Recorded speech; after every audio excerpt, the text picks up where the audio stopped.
Hello and welcome to today's Hurricane Preparedness Workshop. My name is John McNally and I will assist during today's virtual session. Before we start, I'd like to review a few housekeeping items so our virtual audience members know how to participate. Your microphones have been muted to reduce background noise. There will be specific times during this meeting when audience members can participate. The first way is by typing your question into the questions section at the bottom of the GoToWebinar interface. Those items will be read into the record by a meeting organizer at the appropriate time. The second way is by clicking on the raise hand icon if you wish to speak. A meeting organizer will announce the next speaker at the appropriate time and unmute their audio, at which time you should state your name and address for the record. Please minimize any sources of background noise and speak clearly into your microphone during your allotted time. I will now turn control over to Debbie Majors, who will be moderating this virtual session. Thank you, John, and welcome everyone to the 2021 hurricane season. Oh my gosh, it's June 1st is right around the corner, and to help us be better prepared, we've gathered together a panel of experts from the city and Palm Beach County, and they're here to share information to really make sure that we are starting ahead of the season and that we're prepared throughout the season. As John mentioned, if you have questions, please hold them to the end and we will get to those. There is a chat or a little questions area in the GoToWebinar interface where you can type them in, or we'll get to them at the very end. So let's get started. First, I'm going to introduce a special guest from Palm Beach County. This is Keith Wall, who's here. He joins us every year to share information about what we need to know on the emergency evacuation shelters. So Keith, what's new this year? Hi, Debbie. Thank you for having me. So not a lot has changed in terms of sheltering since last year. We always want people to be considering, do they need to shelter? How best to plan for disaster preparedness? And I think the best way to start with that is for us to go a little bit over what are the risks, how do we prepare? So my name is Keith Wall. I've been working in sheltering for Palm Beach County for over 6 years. And so the first thing I want you to think about is what are the risks, what are the dangers? So let's start with hurricanes. What are hurricanes, and in turn tropical storms, are really large storms that circulate or spin, and they can span hundreds of miles. Peak hurricane season runs from June 1st and goes all the way through November 30th, but a hurricane or tropical storm could form at any time. So it's good to be prepared in advance. Next slide, please. Now, let's talk about the difference between a watch and a warning. So hopefully we've all seen the meme that a cupcake watch is when the ingredients are laid out on the table, and a cupcake warning is when they are fully baked and ready to be iced. So a watch is when there's a possibility of danger in the next 2 days. A warning is when there is a strong chance that danger will happen within a day and a half. And again, there's going to be a difference between tropical storm watches and warnings, and thunderstorm, tornadoes, floods, and other kinds of advisories. Next slide, please. So let's go back in time a little bit and think back to Tropical Storm Isaac. It wasn't really a strong storm, it was only a tropical storm. So where's the danger? So in Boynton Beach alone, there were almost 14 inches of rain. And that's really something dangerous to think about. If you could go to the next slide, please. Only 6 inches of water is enough to knock you off your feet. 12 inches of water is going to take the average car away. And with my little commuter car, it's going to go right off the side of the highway. Even a truck can be taken off the road in less than 2 feet of water. So you got to think about the danger, and it's not just the winds. The water is what gets really scary. Now, what can we do about that? Let's go to the next slide, please. There are 4 things you can do to be ready for disaster. Make a plan, build a kit, get involved, and then be informed. So the first of those is make a plan. You've got to know what are your hazards or dangers that impact you. What are the zones you are in? What are the risks that the government can warn you about? And make sure you have a communication plan in place. So let's talk about those hazards. Do you live on a barrier island? Are you in a flood-prone area? Are you in a flood zone? And you should know this even without having to go to any complicated records, because if standing water occurs around your home after a rainstorm, you're going to be at a strong risk if a major flooding event comes. Then I want you to think about what's going on in your neighborhood right now. Are there retention ponds that are overfilled? Are there debris from recent construction? These are things that can up the danger in the event of disaster. And then I want you to think about your home. Are you in a mobile or manufactured home? Do you know that there's some vulnerabilities to your home because you've got some overdue repairs? Maybe you have a higher risk because of that and you should evacuate. The other thing I want you to do is think about your family, your friends, your loved ones. Do you have elderly parents? Do you have pets? Do you have medical concerns that need to be addressed that might be different than the normal sheltering needs? So let's make a plan. You can go online to readypvc.com and get information about evacuation zones, flood zones, shelters that are going to open or shelters that may open in your area. Are there grocery stores? Are they currently open? Where can I get gas? That seems to have been a hot topic recently. Building supplies, all of this is available at readypvc.com. If you need to evacuate, what do you need to do? You want to run from the water and hide from the wind. If you don't need to run from the water, stay home. Home is comfortable. Home has the best snacks. Why leave if you don't need to? If you have to leave, go a few miles, a few minutes away. Don't travel to Disney. Don't spend all this money going really far. Just get away from the danger. Great places to go are friends' houses. They probably have the same snacks you like. Or go to family that live further inland. If that doesn't work, hotels are a great option. Shelters are there to protect you, but they're not a comfortable experience. And boy, is it a tight squeeze. So how much space do you get in shelters? Palm Beach County offers the best of sheltering opportunities nationwide. Each person gets 20 square feet of space. That's 5 feet by 4 feet. As the average adult is over 5 feet, that means you will not be laying down if you come by yourself. You're going to be in a zigzag squiggly shape. And again, this is because shelters exist to keep you safe and healthy for the hours the storm passes. It's not a comfortable location. You get that blue box, you don't even get the supplies that are in there. So know that going to the shelters is not comfortable, it's not fun, but it is safe and it is secure, and we will be ready for you. Now, if you need more services than that, let's talk about some other options. So everybody loves their fur babies, sometimes more than their real babies. So if you have pets that need to be taken care of, cats, dogs, other animals that can go into a cage, nothing exotic, we can accommodate you at the pet-friendly shelter at the Boynton Beach Recreation Center. It is right across the street from Park Vista Shelter, so your animals can be taken care of. You can still have your family nearby and be safe. During COVID, we've made lots of adaptations. So right now the animals shelter by themselves and the people shelter by themselves. But as these needs go back to normal, you'll be able to have an adult stay at the pet shelter and take care of the pet as needed. Now, if you have special needs, you're dependent on electric medical devices, you are a caregiver to someone with Alzheimer's or dementia, you rely on a caregiver to meet your needs, for example, access to a Hoyer lift or other big medical tools, maybe the special needs shelter is a good option for you. And so I want you to consider the special needs shelter, apply, find out if your needs are right for this program, and we'll help you with that process. The best thing to do is to go to readypvc.com. You can register online. You don't need a doctor's note. It's a really simple process, 10 minutes of filling out the form and you are done. If that is too hard, you need assistance, you don't have access to the internet, give us a call. We are more than happy to walk you through that process and know you're taken care of. Now, the special needs shelter is really focused on medical needs. We've done a lot of work as a county to make sure that functional needs, such as hearing, vision, mobility, are met at all of our shelters so that you don't have to travel all the way to the special needs shelter just because you have some needs.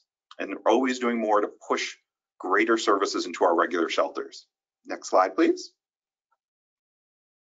So make a plan. So it's important to make sure that you stay in touch with your loved ones and have a communication plan in the event of disaster.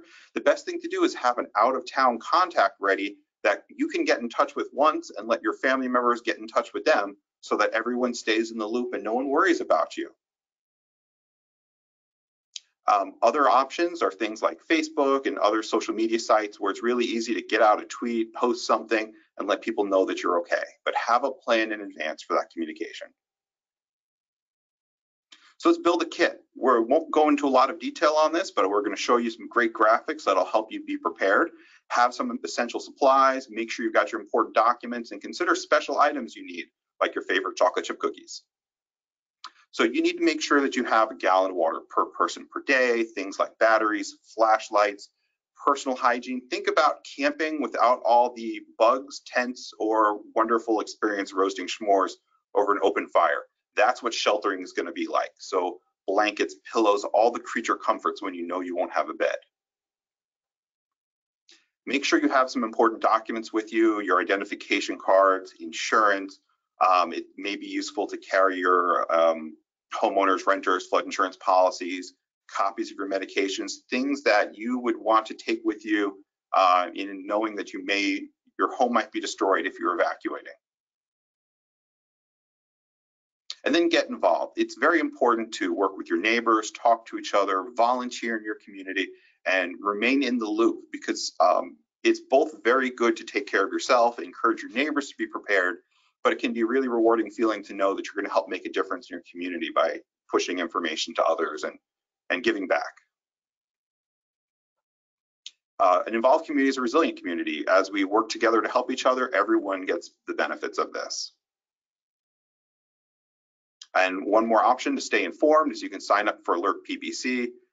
You can check out your local media, stay in touch with all the social medias for the city. The county has an app, and we have all sorts of fun social medias. These are great ways to stay in the loop.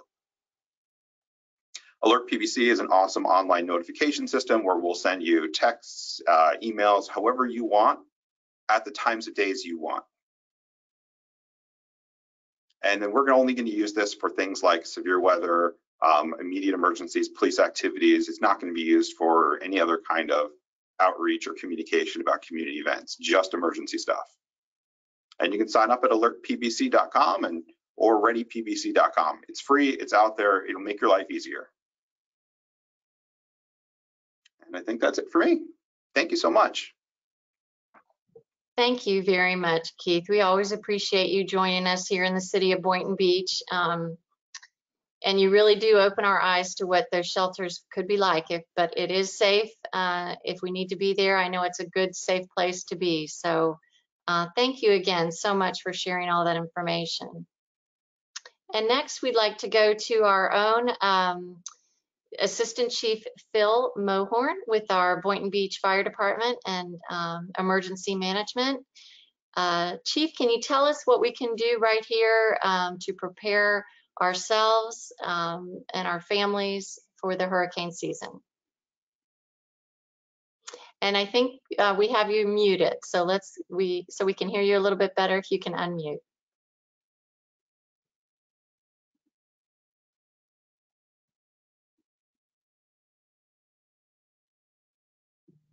We can't hear you yet.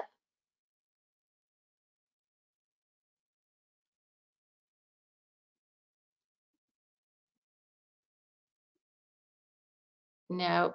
Do you want to work on that and we can go to Kathy for the generator information and come back? Does that sound okay?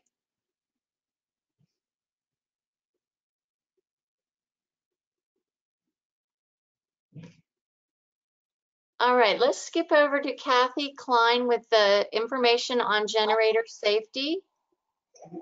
Kathy, are you with us? There you are. How you doing? Wonderful. We'll come back to you, Chief Mohorn.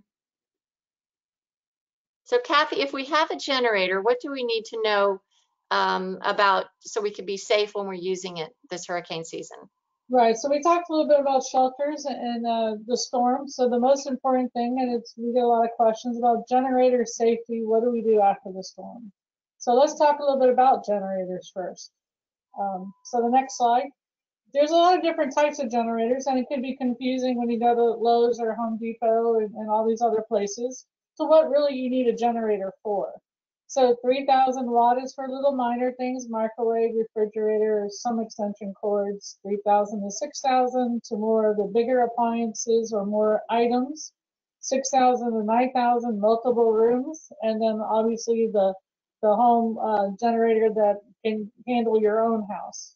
Different type of fuels, the propane, gasoline, and diesel. Next slide.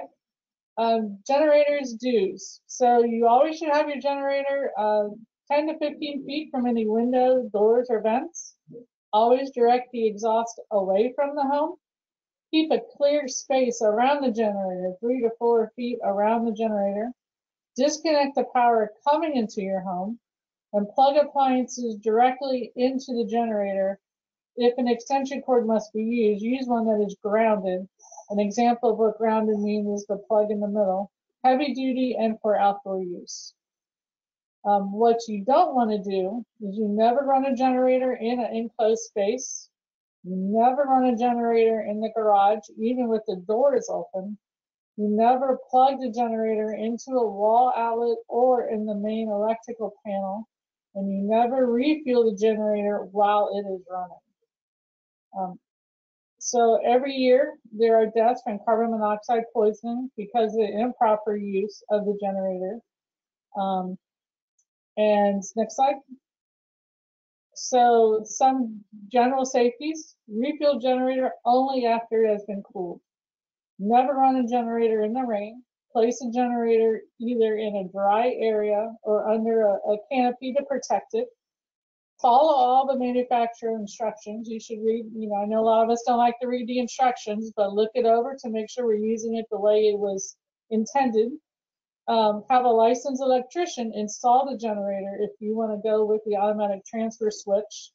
Maintain an adequate fuel supply store in a cool, dry, well-ventilated place away from the heat source. Some other safety items is you should inspect and maintain your generator regularly. So just because you have one and you run it, you have to maintain it on a monthly basis. Only use fuel recommended for that generator.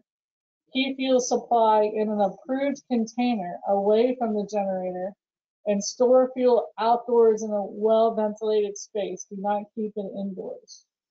And then the next is, how do you protect your family? Follow all the instructions. Purchase and install a CO detector.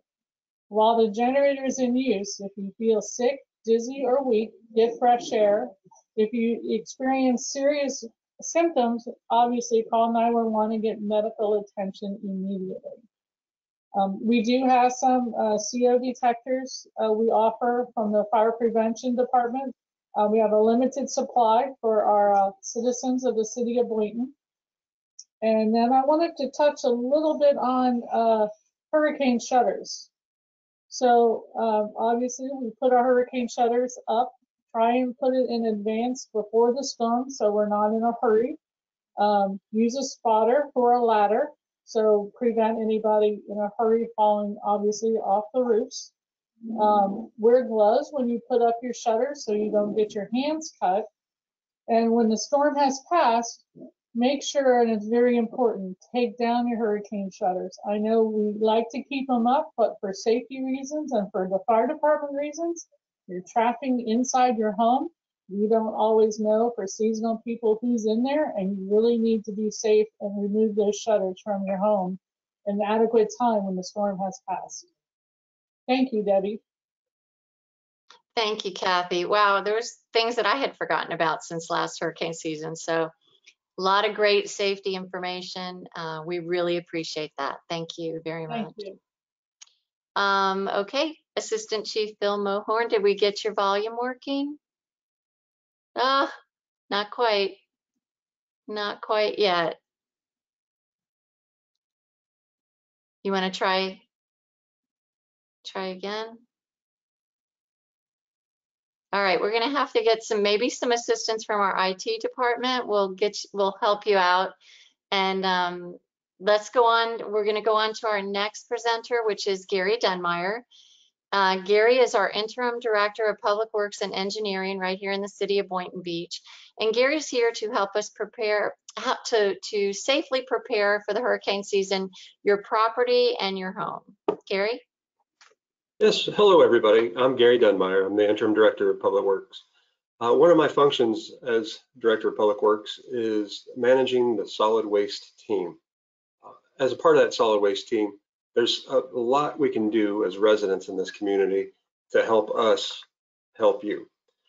What happens, or what we see happen from time to time, is once a storm's been named, people then spring into action and are like, oh my gosh, let's cut our trees. Really, as residents in this community, I think we realize there's really only 3 seasons, right? There's hot season, which is hurricane preparedness, and getting ready for hurricanes. Then there's hurricane season, which is also hot. And then there's that season at the end of hurricane season where it's a little bit cooler and we can kind of just relax and enjoy the holidays. So we're in the point when after the holidays, after it starts getting, as it starts warming up, we should really make an effort to cut all our vegetation long before June 1st. But, as we're approaching June 1st, it's starting to warm up. The weekends are starting to get a little hotter. So, now is a good time for us all to go and really just go out in our front yard and assess what our trees look like, what our vegetation looks like. So there's a few things we want to do in regards to our landscaping. We want to arrange to cut back all our weak trees and branches that might be in contact with the building. So walk around your house and see how your trees lay out around your house.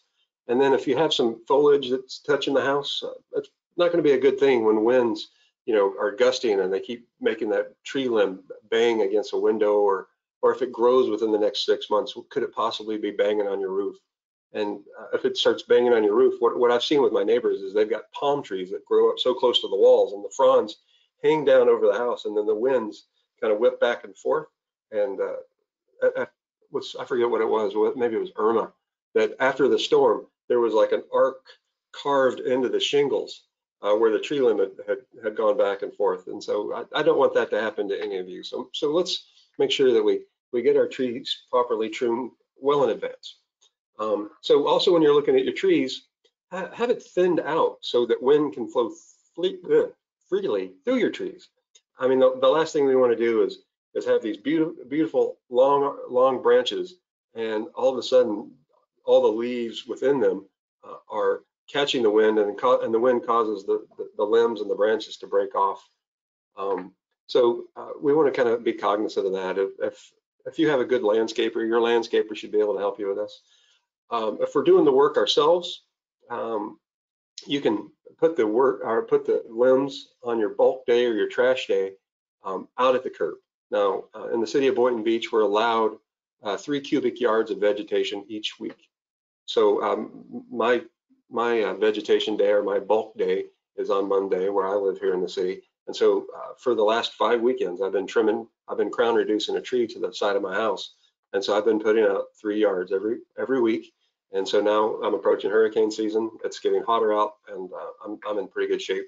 And I don't have to have too many refreshments while I'm doing the work. And it just takes, you spend an hour or two each weekend in preparation for hurricane season. And by the time hurricane season's here, you're going to be all set.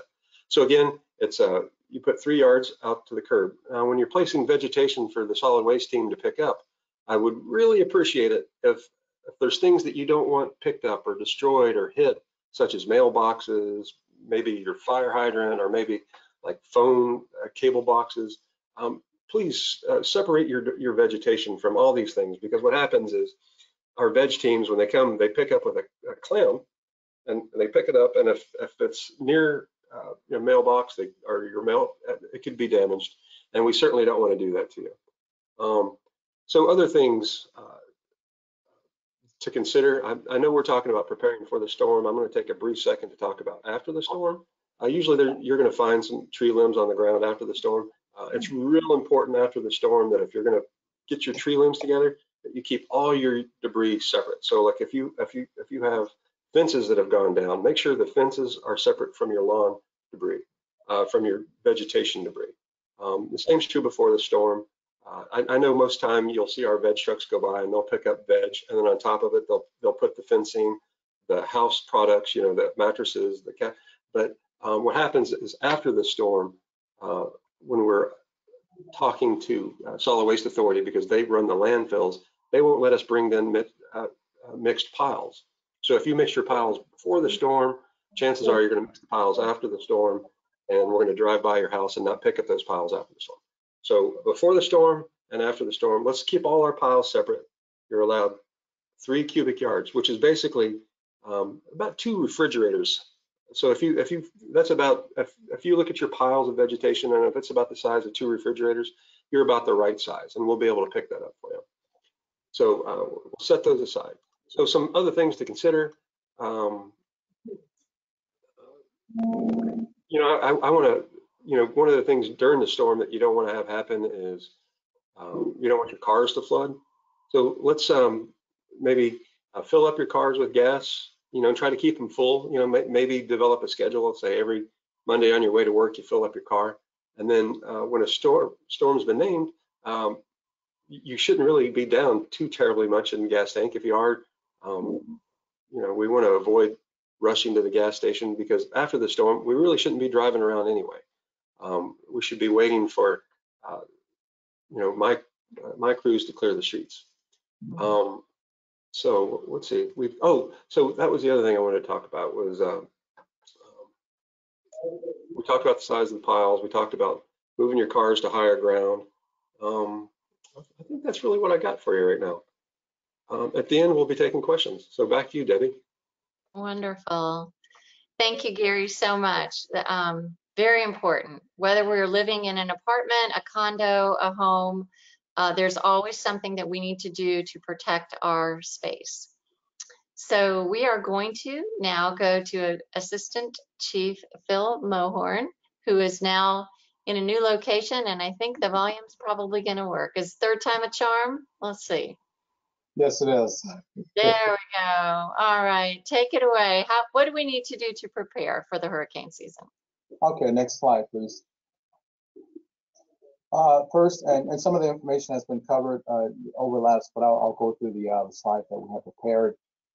Create a list of family members, friends, neighbors. If you could just think, in your household or, relatives who would be on that list. We also need to keep in mind to expand that list to out-of-state personnel or out-of-state members, because if something happens with your phone, they can reach you by the neighbor or someone who may be close to you. Next slide. Deciding to stay or evacuate. If you're in a mobile home or an evacuation zone, where would you be, and where are those located in Boynton Beach? So as Keith stated, by going through the home page, you can find that information by navigating through the service, and then you'll go through disaster preparedness. And it will send you a link to Palm Beach County, which is updating their maps on a regular basis. So they can show you the actual zones, evacuation zones. Now, as far as how much time you will need, you can map that out in terms of where you're located and how long will it take you to get to your destination, whether that will be a shelter, or it will be one of your neighbors or whoever you decide to stay with. How to decide depends on past practices, whether you're located in that evacuation zone. Next slide, please. Considering your service animal or pet, what should I bring, to evacuate with the pet? So, non-perishables or whatever you feed the pet on a normal basis, but make sure you realize that if you're going to a shelter, you're not going to have, be able to refrigerate, some of those items. So make sure they're non-perishable items. Is it safe to leave my pet home? If I evacuate, if it's a service animal, you should be bringing them with you because, they're part of you. And also think of what else can you consider as well, or should you consider. Next slide, please. Building the kit, Keith touched on that. He had a very long list of, things that you can put in the kit. So we won't, rehearse that. You have your flashlight, your battery. So a lot of those items are already been covered. And also he touched on getting involved. So your homeowners association, your neighbors, and also you can share this information to them as well that we're explaining to you today. Next slide, please. That's pretty much it.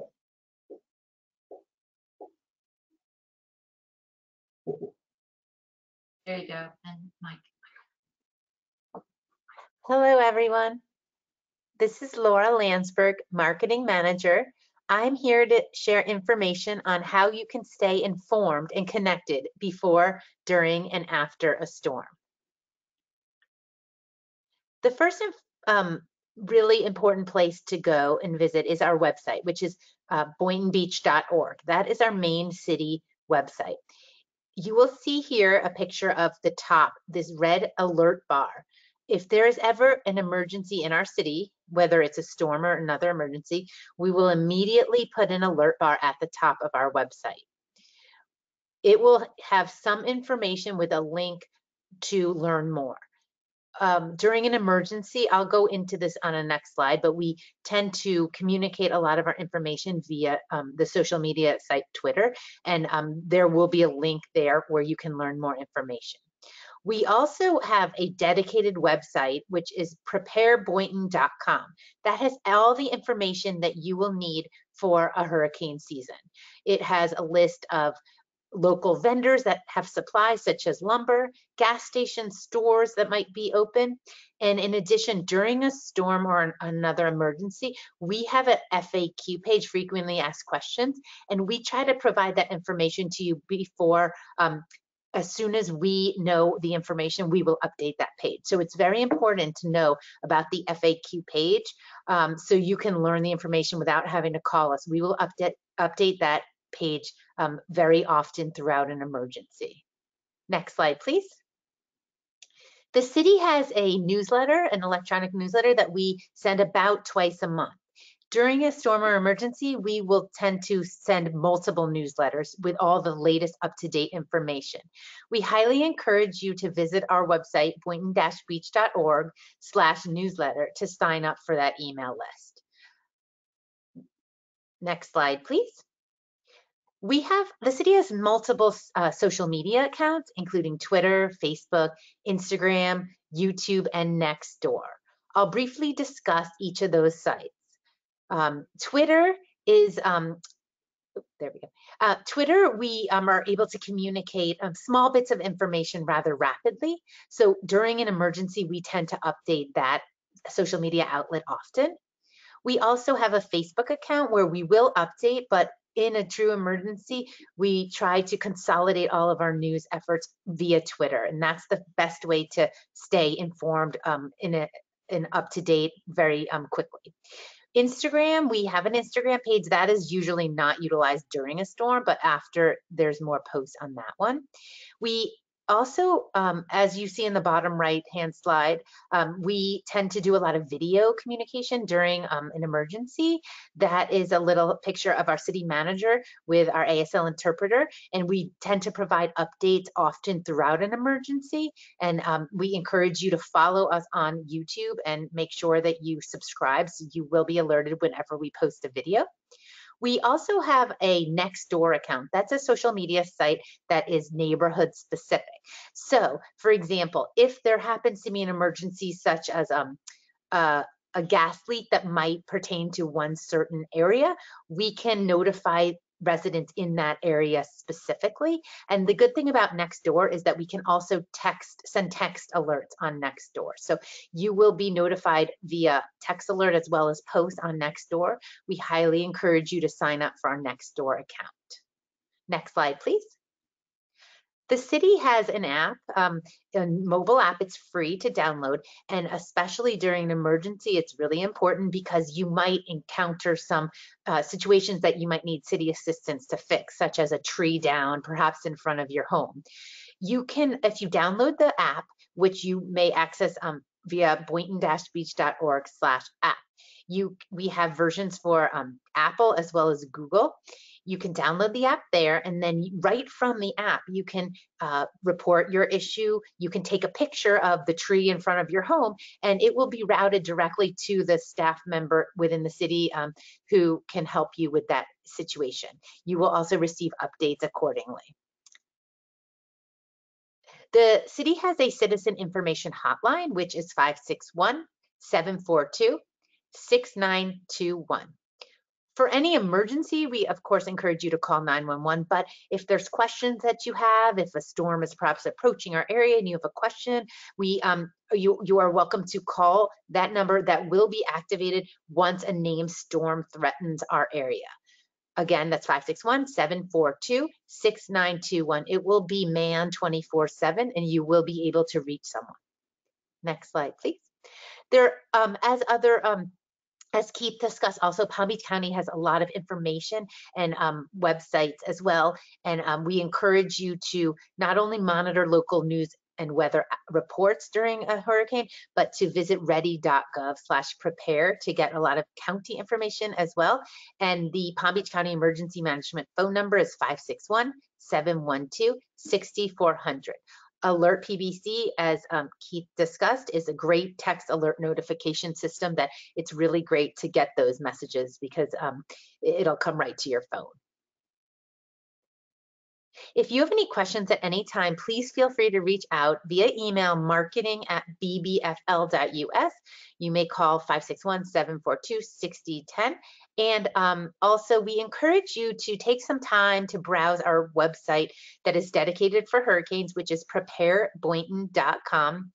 That, again, that website will be updated as often and will provide you a lot of information, such as regarding shelters, pets, links to your finding an evacuation zone, your flood zone, all that information is on that website. Thank you so much. Next up is Stephanie Sotla. She is the city's Recreation and Assessment Specialist, and she is here to share information for individuals with disabilities. Stephanie? Hello, thank you, Laura. Yes, as you might have noticed, we have an ASL interpreter here today. And Laura also mentioned that we do include ASL interpreters in all of our emergency management YouTube videos, just to make sure everyone is included. That's because that's what Boynton Beach does. We want to make sure everyone feels welcomed and included in everything we do, including emergency management preparedness like this today.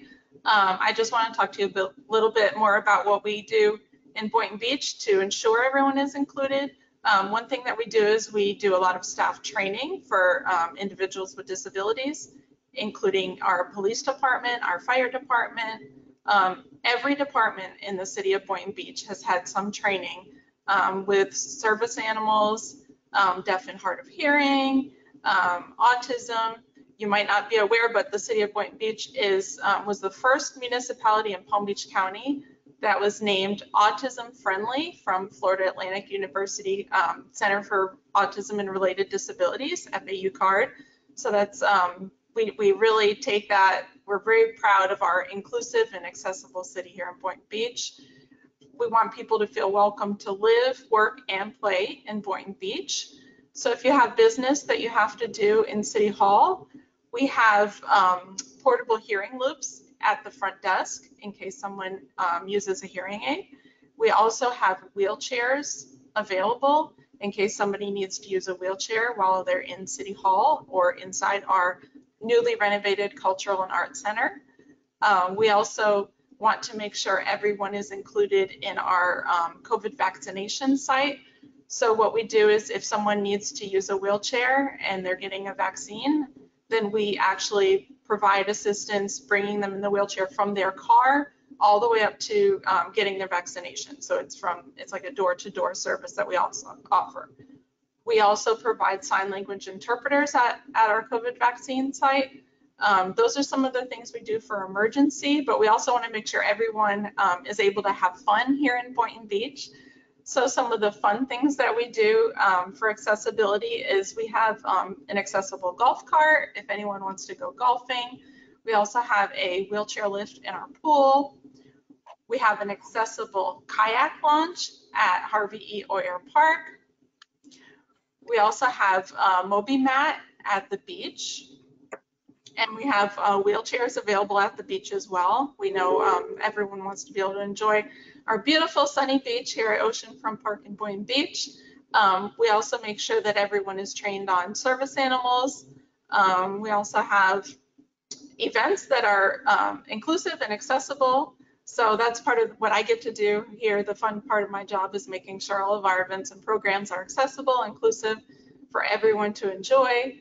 And then as Laura mentioned, it's important to stay, keep informed. If there is a storm, we open up what we call the Emergency Operations Center, and we include ASL interpreters there so that everyone can get all of this important information before, during, or after a storm.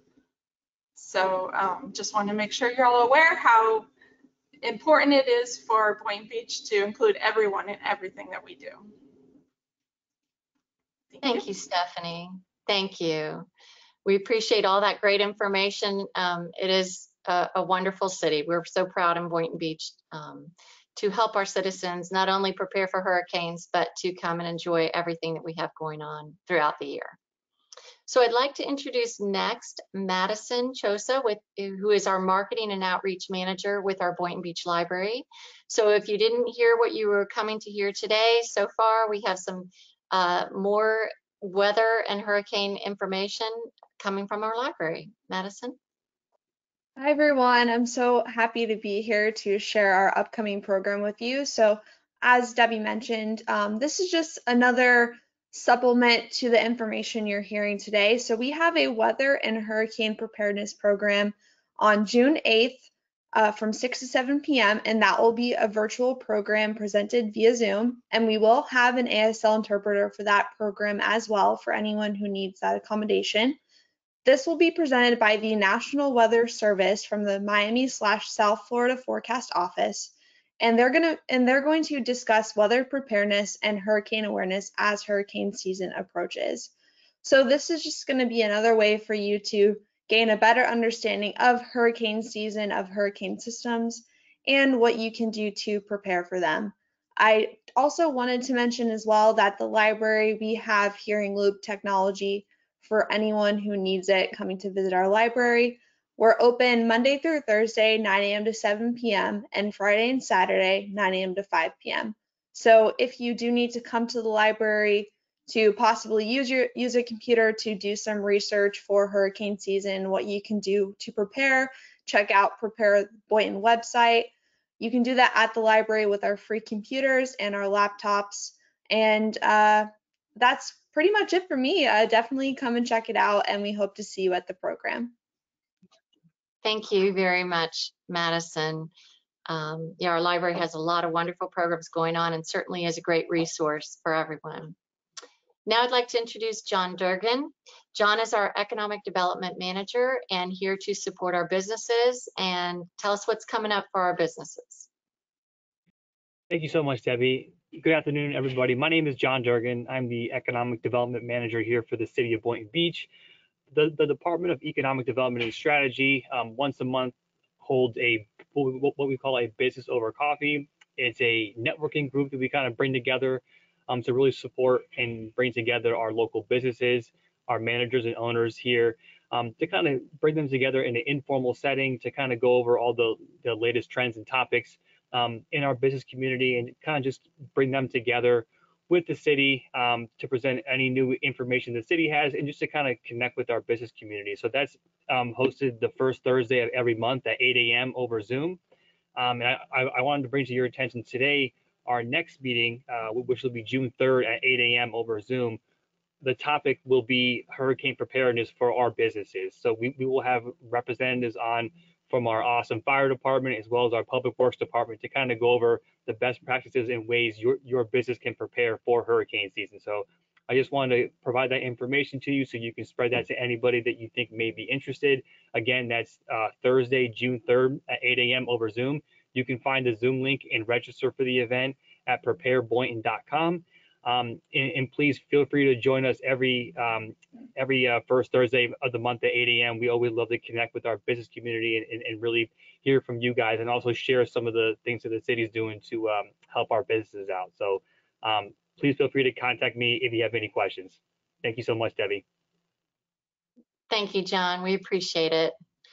And one other thing, I did hear back from Gary Dunmeyer. I don't know, Gary, if you're still on the call, if you want to mention, there was something about tree trimming that you wanted to also add. Yeah, I got so excited telling you about how to trim your trees and when to trim your trees. I didn't tell you when you shouldn't trim your trees. So if you were watching the news and they say hurricane such and such is formed in the Atlantic, that is a good time to stop trimming your trees. At that point, our solid waste team is out collecting vegetation and they're preparing for the storm for its onslaught. So we can't necessarily and effectively deal with excess vegetation. Many of your neighbors in years past have probably trimmed their trees like the day before the storm's supposed to hit. But remember, when the winds get over 40 miles an hour, our guys need to be at home and hunkered down just as you are. So please, when a storm's been named, stop all trimming, put any vegetation that you've had up to that point out to the curb, but don't do any more. Thank you very much. And I forgot to tell you that.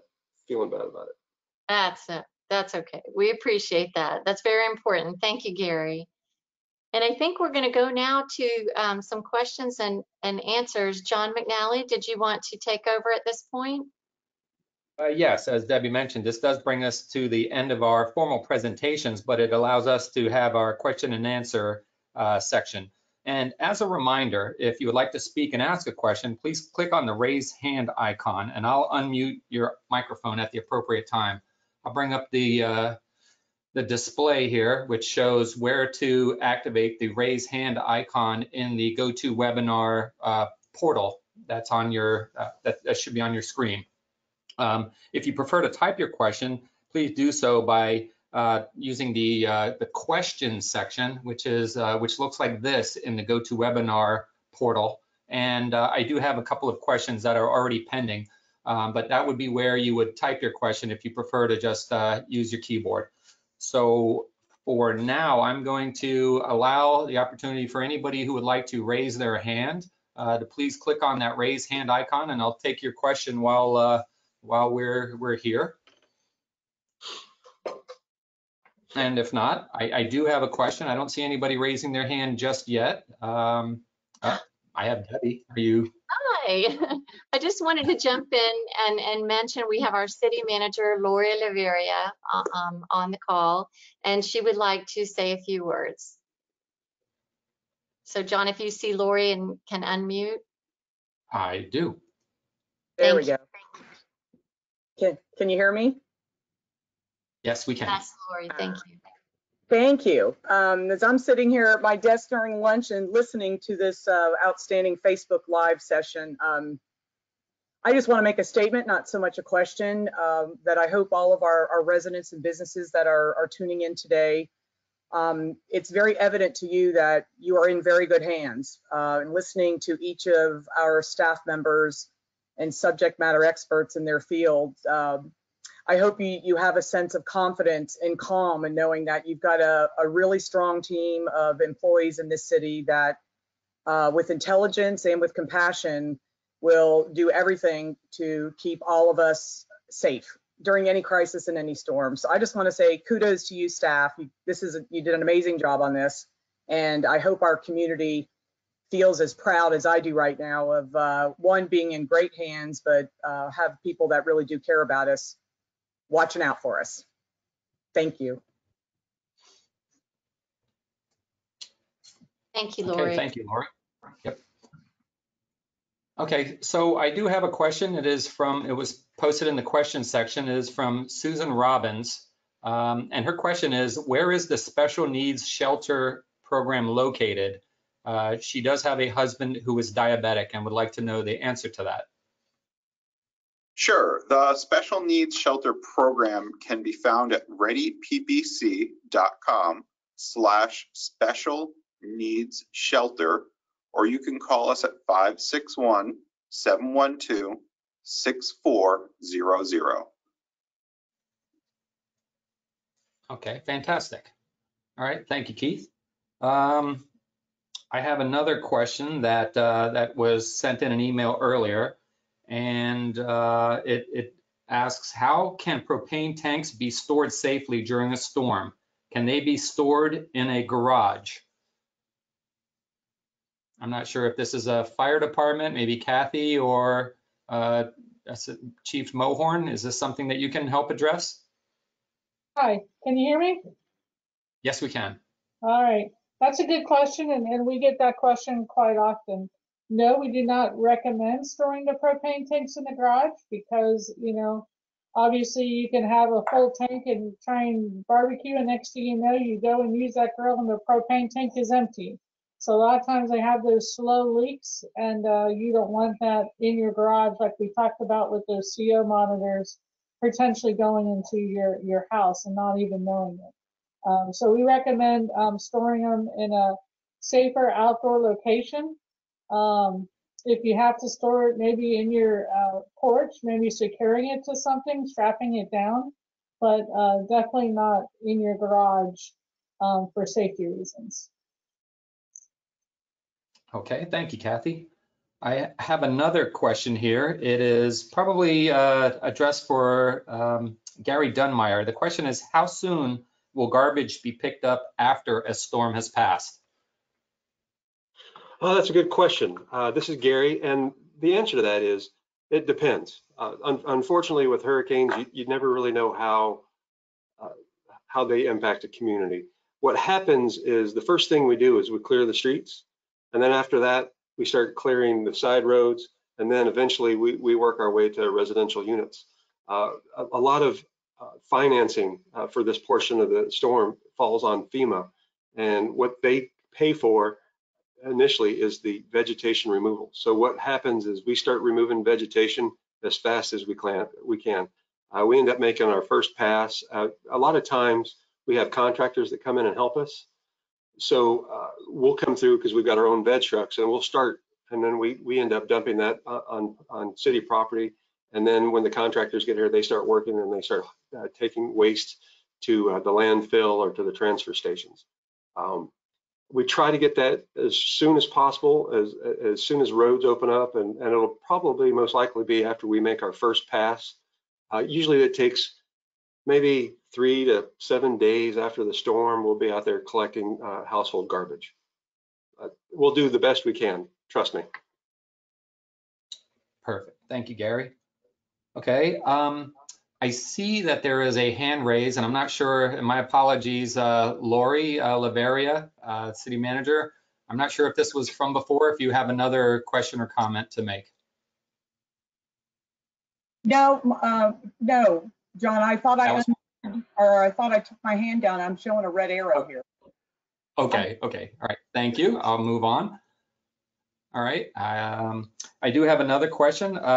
This one is probably for the fire department, possibly Deputy Chief Mohorn. It is, should I be concerned if a storm is just a tropical storm or a Category 1 storm? Maybe relating to the severity or maybe the perceived inseverity of a lower type storm or a Category 1 hurricane. Is that something that you can address? And if I know that Assistant Chief Mohorn was having some technical issues earlier, maybe Keith, if you're still on the call with us, Keith Wall from Palm Beach County, there you are. Of course. So, Chief, if you want to go ahead. Great, thank you.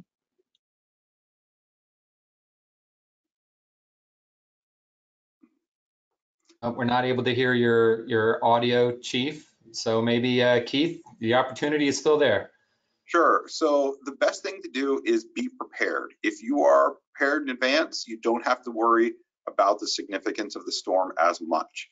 You should always take any watches and warnings seriously.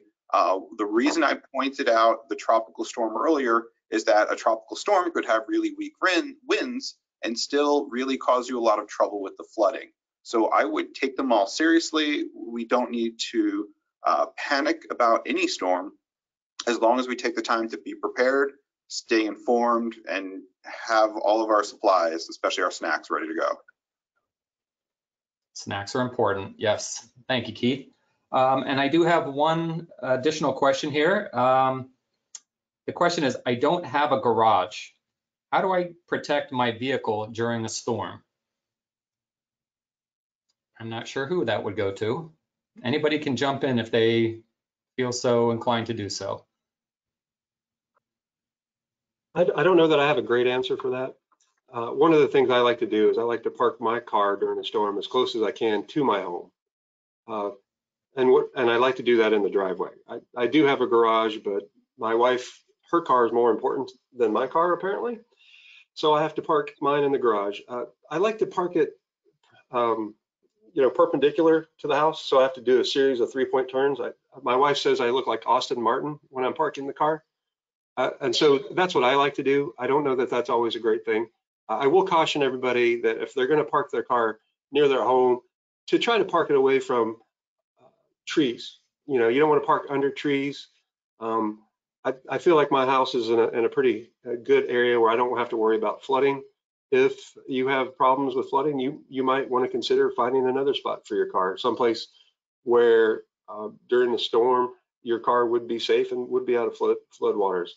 I don't know if that means there's a neighbor's house that you feel is a little bit more secure, but you can always ask for help from your neighbors. Maybe they've got some suggestions for you. I hope that helps. Thanks.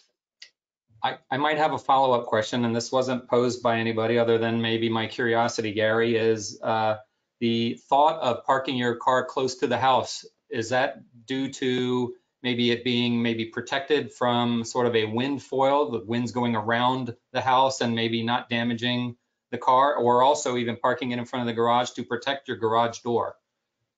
You know, those are interesting points. And as an engineering nerd type, I've thought about all those things, and that's why I tend to do it. For one, you know, the winds in a hurricane, they're cyclical, and so what happens is, you know, during one point of the storm, the wind will be blowing against the back side of your house and therefore sheltering your car. And on the other side, when the winds are blowing in the other direction, I feel like your car kind of helps create a bubble around the front side of your house and kind of takes some of the impact off the garage door. So those are my personal thoughts. Honestly, I hadn't done a lot of research on that, but again, that's just my personal preference. And I've seen other neighbors do it too. And you know, and I think that's one of the things that we do is we stage our state of preparedness by what some of our neighbors are doing. And so I'm always looking to see what they're doing, and then I think about what they're doing, and if it makes sense, then I try to apply it myself. So I hope that helps. Yes, thank you. Okay, I believe that concludes all of the questions that I see. I do have one additional question.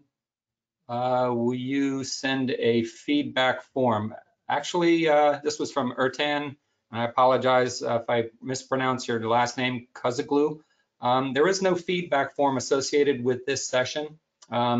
Please feel free to send an email, possibly to one of the email addresses, or possibly, Laura, do you have some information that maybe if somebody did have follow-up feedback, they could provide some information to you? Sure, thank you so much. Well, first of all, we just wanted to tell everyone thank you so much for joining. We would welcome feedback from this session. The best way to do so would be to email marketing@bbfl.us, or we will put a link on the prepareboynton.com webpage right after this with a link to that email address. So you can click right on that and submit feedback. We definitely welcome your feedback, and we appreciate everyone taking the time to log on and learn about hurricane season. We also, again, encourage everyone to please sign up for the city's newsletter, boynton-beach.org/newsletter, so you will stay informed, and also to follow our social media. This webinar will also be uploaded to the city's YouTube page early next week, and it will stay there so you can revisit this information as need be. Again, thank you so much, and we hope everybody stays safe. John? And as a reminder, a recorded version of this session will be posted to the City of Boynton Beach's YouTube channel. Links to that channel are available on the City of Boynton Beach's website at boynton-beach.org.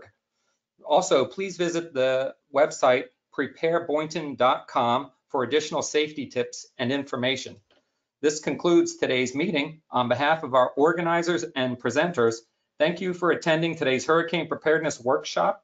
Be safe and have a great afternoon.